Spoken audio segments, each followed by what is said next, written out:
Brigade Belvedere, 1 BHK, 2 BHK, 3 BHK flats available. Burigere Cross, Bengaluru. Please contact this number. To be frank చేయలేదు కాబట్టి so నాకు అవకాశం ఇచ్చిన కళ్యాణ్ రామ్ గారికి ఆ సినిమా వచ్చినందుకు నాకు చాలా హ్యాపీ. ఎందుకంటే నేను ఎవరిని అంటే నా వెనక్కి తిరిగి చూసుకుంటే పటాస్ లేకపోతే ఈరోజు నేను సుప్రీం లేదు, రాజాది గ్రేట్ లేదు, F2 లేదు. సో పటాస్ అప్పుడు కళ్యాణ్ రామ్ గారు ఉన్న సిచ్యువేషన్స్కి, ఆయన ఉన్న ఫైనాన్షియల్ కండిషన్స్కి నన్ను నమ్మి నాకు ఒక లైఫ్ ఇచ్చాడంటే సో అది నేను లైఫ్ టైం ఆయనకి నేను రుణపడి ఉండాలి కళ్యాణ్ రామ్ గారు. సో అప్పుడు ఓం తర్వాత సినిమా అది. సో ఆ టైంలో వాళ్ళు సినిమా ప్రొడక్షన్ కూడా చెయ్యాలా లేదా అని ఒక 50-50లో ఉన్నారు వాళ్ళు. కేవలం నాకు మాట ఇచ్చారు, నీ కథ నచ్చింది, నీ సినిమా ఎవరు తీపినా నేను ప్రొడ్యూస్ చేస్తా అని చెప్పారు కళ్యాణ్ రామ్ గారు. సో మాట ఇచ్చాడు, అని నమ్మి ఆ సినిమా తీశారు. సో నాకు అది అందుకే నేను ఎన్నిసార్లు వెనక్కి తిరిగి చూసుకున్నా పటాస్ అనేది ఇట్స్ మై అడ్రస్. సో అది నేను వేరే ఎక్స్కేల్ ఆలోచించను. సో నాకు ఛాన్స్ ఇచ్చింది కళ్యాణ్ రామ్ కాబట్టి ఐఎమ్ వెరీ హ్యాపీ. సో అది ఆయనకు చేసినందుకు. అండ్ ఇంతకుముందు నెక్స్ట్ రేంజ్ స్టార్స్కి ఎందుకు వెళ్ళలేకపోతున్నారు అనిల్ రావిపూడి అన్నదానికి ఇక్కడే ఇప్పుడు సపోజ్ పటాస్ చేశారు, డెఫినెట్గా ఎంతో కొంత ఎన్టీఆర్తో మీకు సాన్నిహిత్యం ఏర్పడి ఉంటుంది. అప్పుడే తెలిసి ఉండాలిగా అనిల్ రావిపూడి స్టఫ్ ఏంటన్నది అక్కడే తెలిసి ఉండాలిగా ఒక స్టార్ అయిన ఎన్టీఆర్కి. అలా ఎందుకు కుదరవు సినిమాలు, అక్కడ ఎందుకు ట్యూన్ అవ్వవు? తారక్ గారు అప్పుడు వచ్చి కలిసి చాలాసార్లు మేము ఈవినింగ్ టైమ్స్లో కలిసేవాళ్ళం. సో తారక్ గారు ఎప్పుడు పాయింట్ చెప్పమనేవారు నాకు వచ్చి. బేసిక్గా ఆ టైంకి ఆయన సినిమా ఏదో ప్యారలల్గా జరుగుతూ ఉంటాము అంటే కుదరలేదు టైం నాకు. తర్వాత నేను రాజాది గ్రేట్ టైంలో నేను తారక్ గారిని కలిశాను, ఆయనకు ఒక పాయింట్ చెప్పాను, కథ చెప్పాను. అప్పుడు జైలవకుశ బాబీ జరిగింది పక్కన. సో నేను వెళ్ళి అంటే ఆ బిలీఫ్ ఉండబట్టేగా వాళ్ళకి వచ్చి ఒక గంట కథ వినాల్సిన ఇది ఉండేది కాదు కదా. తారక్ గారు పిలిచి కథ విన్నారు, తనకు ఒక పాయింట్ అది ఒక రేంజ్కి నచ్చింది. నేను అప్పుడు ఏమన్నారంటే ఆయన నాకు ఒక 1.5 hour నరేషన్ అడిగారు. బట్ నాకు టైం లేదు, అప్పుడు ఎడ్జ్లో ఉన్నాం, టైం లేక మనం ఏంటంటే 10 రోజుల్లో 15 రోజుల్లో ఏదో 1 day చెప్పి ఆయనకి అది నచ్చక ఎందుకు ఉన్న ఇంప్రెషన్ పోగొట్టుకోవడం అని చెప్పి సార్ కొంచెం టైం పట్టుద్దండి అన్న దాంట్లో అప్పుడు బాబీ దగ్గర పాయింట్ జైలవకుశ పాయింట్ నచ్చేసి అది ఎక్కించేసాను. సో అక్కడ నేను మిస్ అయ్యాను.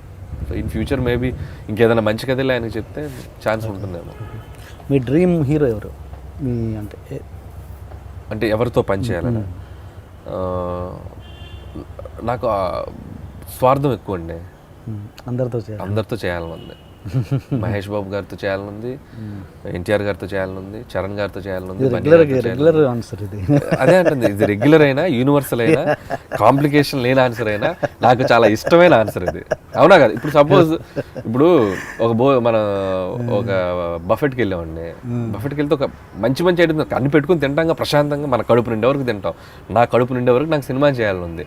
నాకు ఇంకేమొద్దు, నాకు ఒక బాదుషా ఒకటి చాలు, నేను ఆగను కదా. సో నాకు అందరు హీరోలతో పని చేయాలి, అందరు హీరోలతో సినిమా చేయాలి. సో నాకు చాలా ఒక 5-6 ఏళ్ళు. డ్రీమ్ సినిమా ఏంటి కథపరంగా? కథపరంగా అంటే నాకు ఆదిత్య 369 లాంటి ఒక ఫిక్షన్ చేయాలని ఉంది. సో అదొక కోరిక ఉంది. ఇంకోటి మైథలాజికల్ చేయాలని ఉంది. ఓకే, మైథలాజికల్, ఇది Ramayana or Mahabharat, whatever it is, దాంట్లో ఏదో ఒకటి చేయాలని. బట్ ఇప్పుడు చేయలేవు, మేబీ నాకు ఆ స్థాయి వచ్చిన రోజు చేస్తాను. బట్ ఖచ్చితంగా చేస్తాను. Okay, first of all Anil Ravipudi ఎప్పుడు చూసినా మంచి స్మైల్తో మంచి ఏమంటారు మంచి యాక్టివ్గా కనబడుతుంటారు సెట్లో కూడా, బయట ఎక్కడైనా ఇంటర్వ్యూస్లలో కూడా. అంటే మామూలుగా నవ్వు 4 విధాల చేటు అని కూడా అంటారు కదా. ఈ నవ్వు ఎప్పుడైనా అనిల్ రావిపూడికి నష్టం తీసుకొచ్చిందా? నాకు తెలిసి ఇంతవరకు నేను అది ఫేస్ చేయలేదండి. యాక్చువల్గా నవ్వుతూ ఉండటం అనేది నాకు ఇట్స్ మై నేచర్. బేసిక్గా నేను నలుగురితో ఉన్నప్పుడు కానీ, నేను స్కూల్ డేస్ నుంచి కానీ, కాలేజ్ డేస్లో కానీ ఎక్కువగా జోక్స్ చేస్తూ అందరు నవ్వించడం, నవ్వుతూ ఉంటాం, ఇదే సరదా. సో మేబీ అది ఇన్బిల్ట్గా ఉందేమో. అలాగే నవ్వు అనేది నాకు లైఫ్లో ఒక పార్ట్ అండి, మేబీ నా సక్సెస్లో కూడా ఒక పార్ట్ అది. కాబట్టి ఐ రెస్పెక్ట్ దట్. నా నవ్వుని నేను రెస్పెక్ట్ చేస్తాను. కాబట్టి నాకు దానివల్ల నెగిటివ్ వస్తుందని నేను ఎప్పుడు అనుకోను, రాదనే నా నమ్మకం. అదే నిన్న కూడా ఒక ఇంటర్వ్యూలో చెప్పాను నేను, బాధను దూరం చేసేది నవ్వు, మనిషిని దగ్గర చేసేది నవ్వు, గొడవను ఆపేది నవ్వు, గౌరవాన్ని పెంచేది నవ్వు. సో నవ్వు వల్ల చాలా ఉపయోగాలు ఉన్నాయి. కాబట్టి ఆ నవ్వు నాతో ఉంటే నాకు ఎప్పుడు హ్యాపీ. అంటే ఒక్కొక్కసారి మనం నవ్వుతుంటే అంటే సెట్లో ప్రొడ్యూసర్ బాధలో ఉన్నప్పుడు మనం నవ్వుతూ ఉంటే అలాంటప్పుడు అదే మీరు సిచ్యువేషన్ బట్టి అంటే ఓకే. ఇప్పుడు ఒక రాంగ్ సిచ్యువేషన్కి వెళ్ళి నవ్వితే చాలా బ్యాడ్గా ఉంటుంది, అలా ఇప్పుడు చేయనండి. Okay okay. అండ్ ఓకే, మన సినిమా గురించి మాట్లాడదాం, అలాగే F2 గురించి. మీరు అసిస్టెంట్ డైరెక్టర్గా పనిచేస్తున్నప్పుడు ఎప్పుడైనా ఎవరైనా ఆర్టిస్టులు అందరూ, అంటే మనం డైరెక్టర్ కానప్పుడు మనల్ని అసిస్టెంట్ డైరెక్టర్గా అందరూ ఒకేలా ట్రీట్ చేయాలని ఏం రూల్ లేదు. ఆర్టిస్టులు ఎప్పుడైనా ఎవరైనా మిమ్మల్ని ఇల్ ట్రీట్ చేయడం కానీ, లేకపోతే ఓకే లైట్ తీసుకోవడం గాను అలా జరిగిందా ఏదైనా? అలాంటి ఆర్టిస్టులు మళ్ళీ మీ డైరెక్షన్లో యాక్ట్ చేసిన సందర్భాలు ఉన్నాయా?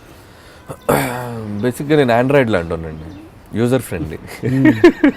నాకు ఆ ప్రాబ్లం రాలా, ఎందుకంటే నేను ఏదో పంచ్ డైలాగ్లో వేసాను, దాన్ని తీసుకోకండి. ఇంకోటి ఏంటంటే నేను రైటర్గా కానీ అసిస్టెంట్ డైరెక్టర్గా కానీ నేను ఒక సినిమాకి నేను రైటర్గా పనిచేస్తూనే అసోసియేట్ డైరెక్టర్గా పనిచేసేవాడిని. సో బేసిక్గా నేను రైటర్ కావడంతో నేను అసోసియేట్ డైరెక్టర్గా పనిచేస్తున్నా వాళ్ళు నాతో ఎక్కువ టైం స్పెండ్ చేసేవాళ్ళు, మేబీ డైలాగ్స్ చెప్పడం కానీ డైలాగ్స్ మార్చడంలో కానీ. సో రైటింగ్ అనేది నాకు ఒక కవచంలాగా ఉపయోగపడింది. సో ఎప్పుడు కూడా నేను ఆర్టిస్టుల దగ్గరికి వెళ్ళేటప్పుడు నా రైటింగ్ డైలాగులు చెప్పడంలో కూడా వాళ్ళకు ఒక చిన్న స్వార్థం ఉండి ఉండొచ్చు మేబీ. సో స్వార్థం లేకపోతే నా మీద ఇష్టం, what ever it is. So ఇది ఆ ఇన్సల్ట్ చేయడం కానీ అలాంటివి నేను ఎప్పుడు ఫేస్ చేయాల. ఇన్ఫ్యాక్ట్ నాతో ఎక్కువగా క్లోజ్గా ఉండేవాళ్ళు. నేను అలా అసిస్టెంట్ డైరెక్టర్గా ఉండి నాతో చాలా క్లోజ్గా ఉన్న ఆర్టిస్ట్లో మెయిన్ శ్రీనివాస్ రెడ్డి. అందుకే నా సినిమాలో తను ఎప్పుడు ఒక చిన్న స్పెషల్ రోల్స్ చేస్తూ ఉంటాడు. సో అలా చాలామంది ఆర్టిస్టులు కూడా నాతో చాలా ఫ్రెండ్లీగా ఉండేవాళ్ళు. నాతో ట్రావెల్ అయ్యాక ఆర్టిస్టులతో నేను సినిమా ఇండస్ట్రీకి వచ్చాక, నేను డైరెక్టర్ అయ్యాక కూడా వాళ్ళతో నా ట్రావెలింగ్ అలాగే ఉంది. Okay okay. అండ్ సప్తగిరి కూడా మీరు ఇచ్చిందే కదా ఆల్మోస్ట్ బ్రేక్. మరి అలాంటి సప్తగిరి మీ సినిమాలో ఎక్కువ కనబడేందుకు? అది వాడు పాపం ఈ సినిమాకు ముందు కూడా ఫోన్ చేశాడు, అంటే కుదరలేదు. వాడేంటంటే ఫోన్ చేస్తాడు, ఫోన్ చేసి అరే అనిలు నాకు నువ్వు 1 సీను 2 సీన్లు అయితే నేను చేయను రా, అక్కడే ఆఫ్ నేను. సరేరా ఫుల్ లెంత్ క్యారెక్టర్ ఏదైనా మంచిది నీకు తగ్గట్టు తగిలితే చేద్దాంలే అన్నట్టుగా నేను అనుకుంటున్నాను. అది సెట్ అవట్లా. మేబీ వాడు అరే 1-2 సీన్లు అయినా పర్లేదు చేసేద్దాం అంటే ఏదన్నా మంచి ఎపిసోడ్లు 1-2-3 అన్నా తగిలేమో. సో తప్పు వాడి సైడ్ కూడా ఉంది. వాడు వెరీ క్లోజ్ ఫ్రెండ్, నాకు చాలా క్లోజ్ ఫ్రెండ్. అనుకున్న ఫ్రెండ్స్ చాలా అసిస్టెంట్ డైరెక్టర్గా ఉన్నప్పుడు అదే కందిరి అనే సినిమాలో తను యాడిగ్రా పోయేదని ఒక ట్రాక్ చేశాడు. యాక్చువల్గా అది నా కోసం రాసుకున్న ఆ సీను. సో నేను కందిరిగా వాసు గారికి చెప్పి ఇది ఎక్స్టెన్షన్ అనమాట, సీన్ ఎక్స్టెన్షన్. సార్ నేను చేస్తానండి సరదాగా అన్నాను. చేస్తే అప్పుడు సరే అని నువ్వే చేయి అన్నాడు. సడన్గా నేను నైట్ నిద్రపోయి ఆలోచిస్తుంటే మన ప్రొఫెషన్ ఇది కాదు, మనం ఏదో ఆర్టిస్ట్ అవుదామని లేదు, మనకెందుకు ఇది, పోనీ వాడికన్నా అప్కమింగ్కి ఇస్తే వాడికి హెల్ప్ అవుద్ది కదా అని చెప్పి నేను వాడికి ఫోన్ చేశాను సప్తగిరికి. ఫోన్ చేస్తే నెక్స్ట్ రోజు మార్నింగ్ వచ్చి వాడు చాలాసార్లు చెప్పారు.